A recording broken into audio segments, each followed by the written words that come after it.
하나님의 말씀은 맛있습니다. 하나님의 말씀은 즐겁습니다. 하나님의 말씀은 생명과 행복을 줍니다. 600독 성경 통독 훈련 원장입니다. 여수 살리는 교회 임기환 목사가 하나님의 말씀을 봉독하고 전하는 시간입니다. 함께 하시면 기적이 일어납니다. 알람을 설정하시고 들으시면 좋겠습니다. 본 방송은 유튜브에서 성경 통독 임기환 검색하시고 구독하시면 계속되는 하나님의 말씀 업데이트를 통해서 은혜 받으실 수 있습니다.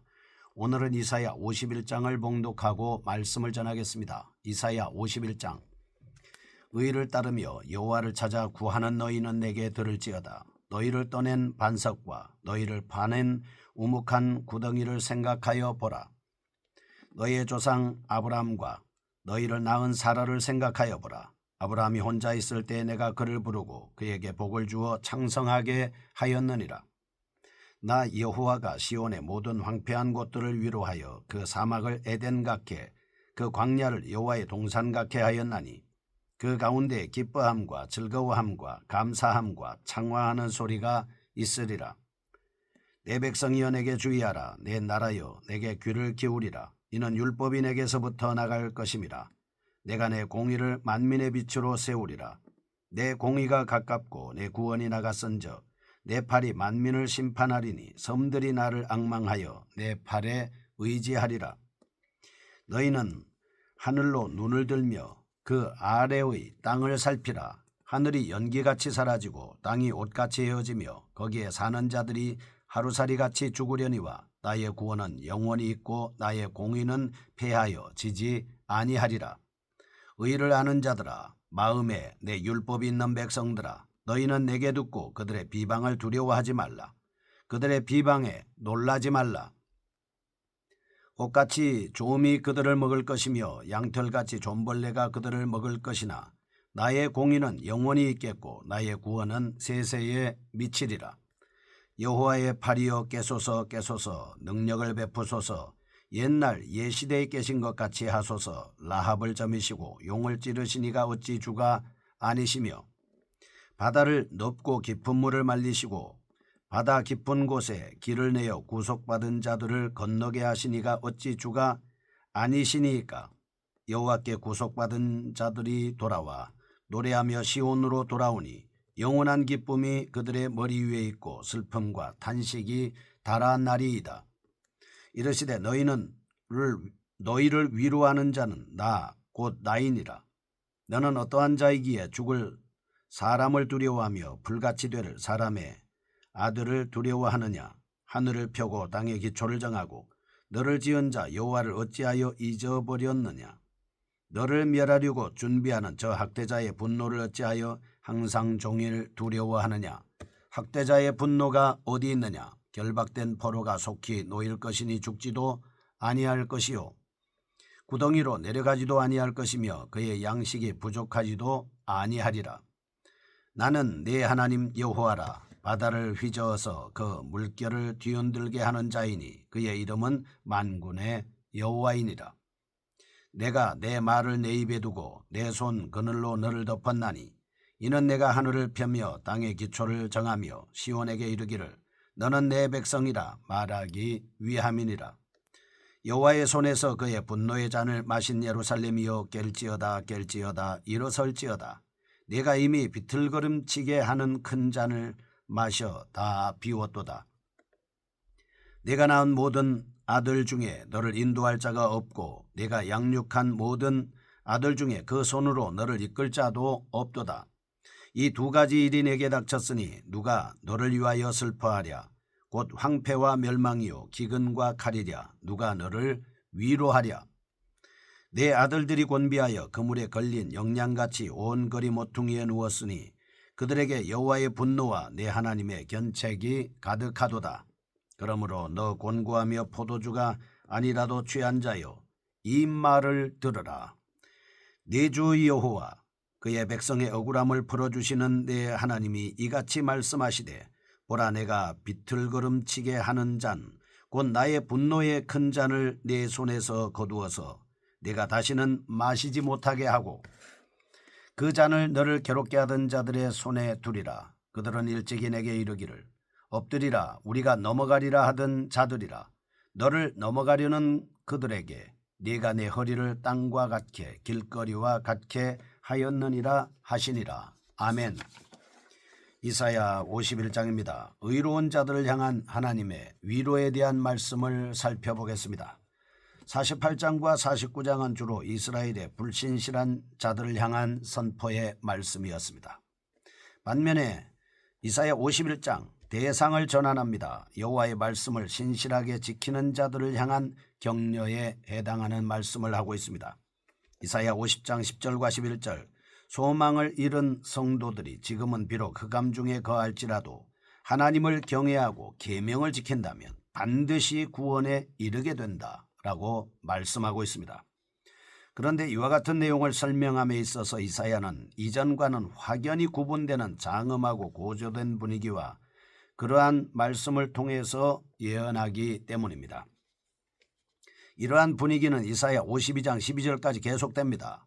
이 부분에서는 성경의 다른 부분 창세기 44장, 출애굽기 19장, 욥기 37장에서도 발견되는 것처럼 절정을 앞둔 긴장감이 고조되고 있습니다. 한편 이사야 51장의 문학적 특징은 일련의 명령어를 많이 반복 사용하고 있다는 점입니다. 4절과 21절 들어라, 9절 깨소서, 1절과 2절 6절 보라 등입니다.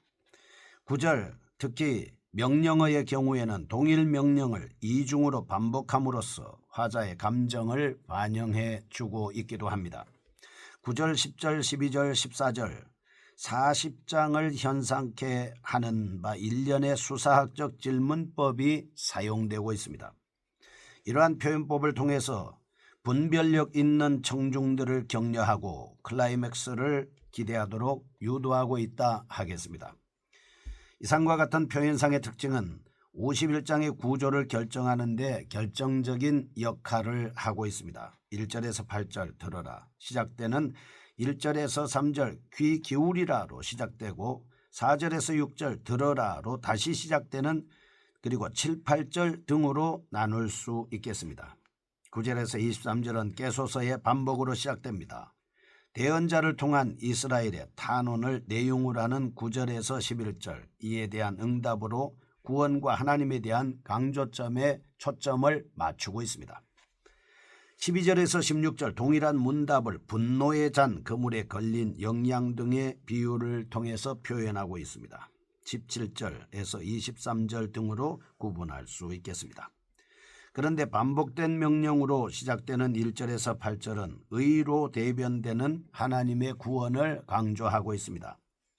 이어서 수사학적 질문이 두드러지는 9절에서 23절은 이스라엘이 바벨론 포로 상태에서 해방될 것임을 재확증해 주고 있다 하겠습니다. 이러한 내용을 통해서 51장은 두려움과 좌절의 분위기 속에서도 의로운 자들이 바라보아야 할 의의 구원을 제시하려고 시도하고 있습니다. 1절 사실 당시의 포로 생활 중에서도 의로운 삶을 살려고 노력하는 7절 12절 13절 신실한 자들은 많은 절망을 느낄 수밖에 없었습니다. 7절 그들은 포로로 사로잡혔다는 비참함과 함께 구원이 없다고 선전하는 대적들의 비웃음을 받아야만 했습니다. 이러한 상황 속에서도 선지자는 의로운 자들에게 하나님의 구원을 기대하도록 위로하고 있습니다. 하나님께서는 이스라엘을 바벨론으로부터 해방시킬 뿐만 아니라 종의 대속을 통하여 근본적인 죄의 문제까지 해결해 주실 것입니다. 이 구원을 바라볼 때 이와 같은 대속적 구원에 대한 언급은 53장에서 묘사되고 있는 순환의 종에 대한 예고편이라고 할 수 있겠습니다. 핵심적 내용입니다.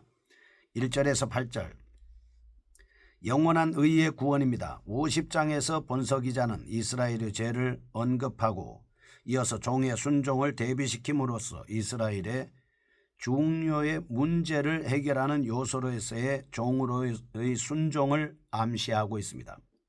이제 본 단락에서는 좀 더 분명하게 죄의 문제를 해결하는 종의 순종이 곧 의요 구원의 핵심이요 새로운 율법임을 밝히고 있습니다.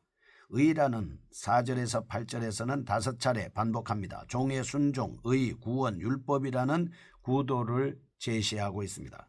의로 대변되는 구원이 전적으로 하나님에 의해 성취됨을 강조하기 위하여 하나님을 가리키는 내가를 9차례 사용하고 있습니다. 의의 구원을 인식시키기 위해 사람의 자녀 생산기사를 도입합니다. 하나님에 대한 신뢰를 구축했고 에덴 동산은 이미지를 사용하여 구원의 결과를 기대하도록 유도하고 있습니다. 이와 같은 본단락은 1절과 2절 의의 구원을 신뢰할 만한 과거의 기사 3절 의의 구원의 결과 4절에서 8절 의의 구원의 성격 등으로 구성되어 있습니다. 한편 본단락은 하나님의 구원의 독특성을 설명하기 위해 의도적인 배열을 사용하고 있습니다. 사라의 이삭 출산 및 자손의 증가, 황폐한 팔레스타인에서 에덴으로의 회복, 의의 구원 진술 등이 그런 표현입니다. 본서 기자가 경수가 끊긴 할머니 사라가 자식을 낳고 그 후 많은 자손들이 번성한 사실과 그리고 황폐한 팔레스타인이 이상적인 에덴으로 바뀌는 일을 먼저 소개한 후 구원을 소개한 이유는 하나님의 구원이 인간의 상식과 논리를 초월한 기적임을 보여주기 위한 것이었습니다. 하나님은 무에서 유를 창조하는 능력을 바탕으로 구원을 성취하실 겁니다. 그러므로 하나님께서 주도하시는 의의 구원의 성격을 다음과 같이 설명하고 있습니다. 첫째, 구원은 하나님의 절대 주권에 의해 성취된다. 본단락에서 하나님을 지칭하는 내가라는 1인칭 중격 대명사를 9차례나 반복하면서 하나님이 유일한 구원의 주체임을 강조하고 있습니다. 구원은 결코 인간에 의해 이루어질 수 없고 오직 하나님에 의해서만 가능한 것입니다. 둘째, 구원은 우주적인 성격을 지닌다. 의의 구원은 만민을 대상으로 한다는 것이죠. 단지 이스라엘 민족에 국한되지 않고 오직 이방인을 포함하게 되어 있습니다. 셋째, 구원은 지속적입니다. 영원한 것이죠. 6절 본서 기자는 의의 구원을 진술함에 있어서 6절의 1회, 8절의 2회, 3차례에 걸쳐 영원의 의미를 지닌 용어를 사용하고 있습니다. 넷째, 하나님의 구원은 율법의 요구를 성취하는 의로운 행위입니다. 본단락에서 의, 오해, 구원, 삼해, 율법 이해 등의 평행적인 용어를 개념으로 사용하고 있습니다. 죄의 문제를 해결해 줄 수 있는 종의 순종은 의와 구원과 율법의 성취라는 것입니다. 두 번째입니다. 9절에서 23절 이스라엘의 탄원과 응답입니다. 1절에서 8절까지 말씀에서 하나님의 의의 구원에 대해 한 말씀을 본 기자는 본단락에서 바벨론으로부터 의의 정치적 구원을 확증하고 있습니다. 특히 선지서에서 자주 사용하는 탄원, 응답의 구도를 사용하고 있습니다. 이스라엘을 대표하는 선지자 이사야는 홍해 사건을 근거로 하여 탄원을 올리고 있습니다. 하나님은 당신의 창조주 되심을 설명하면서 구원 사실을 통보하고 있습니다. 이처럼 한 차례의 탄원에 이어 다음 장까지 포함하여 세 차례 응답이 이어지고 있는 9절에서 11절 선지자의 탄원, 12절에서 16절 1차 응답, 17절에서 23절 2차 응답으로 구분해 볼 수 있겠습니다. 한편 본단락에서 동일한 명령어 9절 17절 깨어라 깨어라가 반복되고 있습니다. 9절은 피구원자의 절박한 외침, 17절은 구원자의 절박한 외침입니다. 이 두 명령어는 내용의 급박성을 고조시켜 절정으로 가는 길목의 역할을 하며 동시에 이스라엘이 영적 무지로부터 각성해야 할 존재임을 부각시키고 있습니다. 첫째, 이스라엘의 심적 상태입니다. 본단락은 있어야 할 사람이 탄원을 올리는 형식으로 되어 있지만 사실상 이스라엘 백성 전체의 마음을 대변하는 것입니다. 둘째, 이스라엘의 탄원 근거입니다. 이사야는 라합과 용 그리고 애국 군대를 홍해에 수장시키고 이스라엘을 구원하신 하나님을 근거로 구원 요청을 하고 있습니다. 우리는 어떠한 상황 속에서도 하나님을 경외하고 계명을 지키면서 반드시 구원을 얻으리라는 확신을 갖고 살게 하여 주시옵소서. 그래서 하나님의 말씀으로 말미암아 헛된 사상이나 철학에 현혹되지 말고 오직 하나님의 말씀을 준행함으로 참된 구원을 이루게 하여 주옵소서. 예수님의 이름으로 기도합니다. 아멘. 여수 살리는 교회 임기환 목사였습니다. 지금 극동방송을 듣게 하세요. 기적이 일어납니다. 우리는 지금 생명을 전하고 있습니다.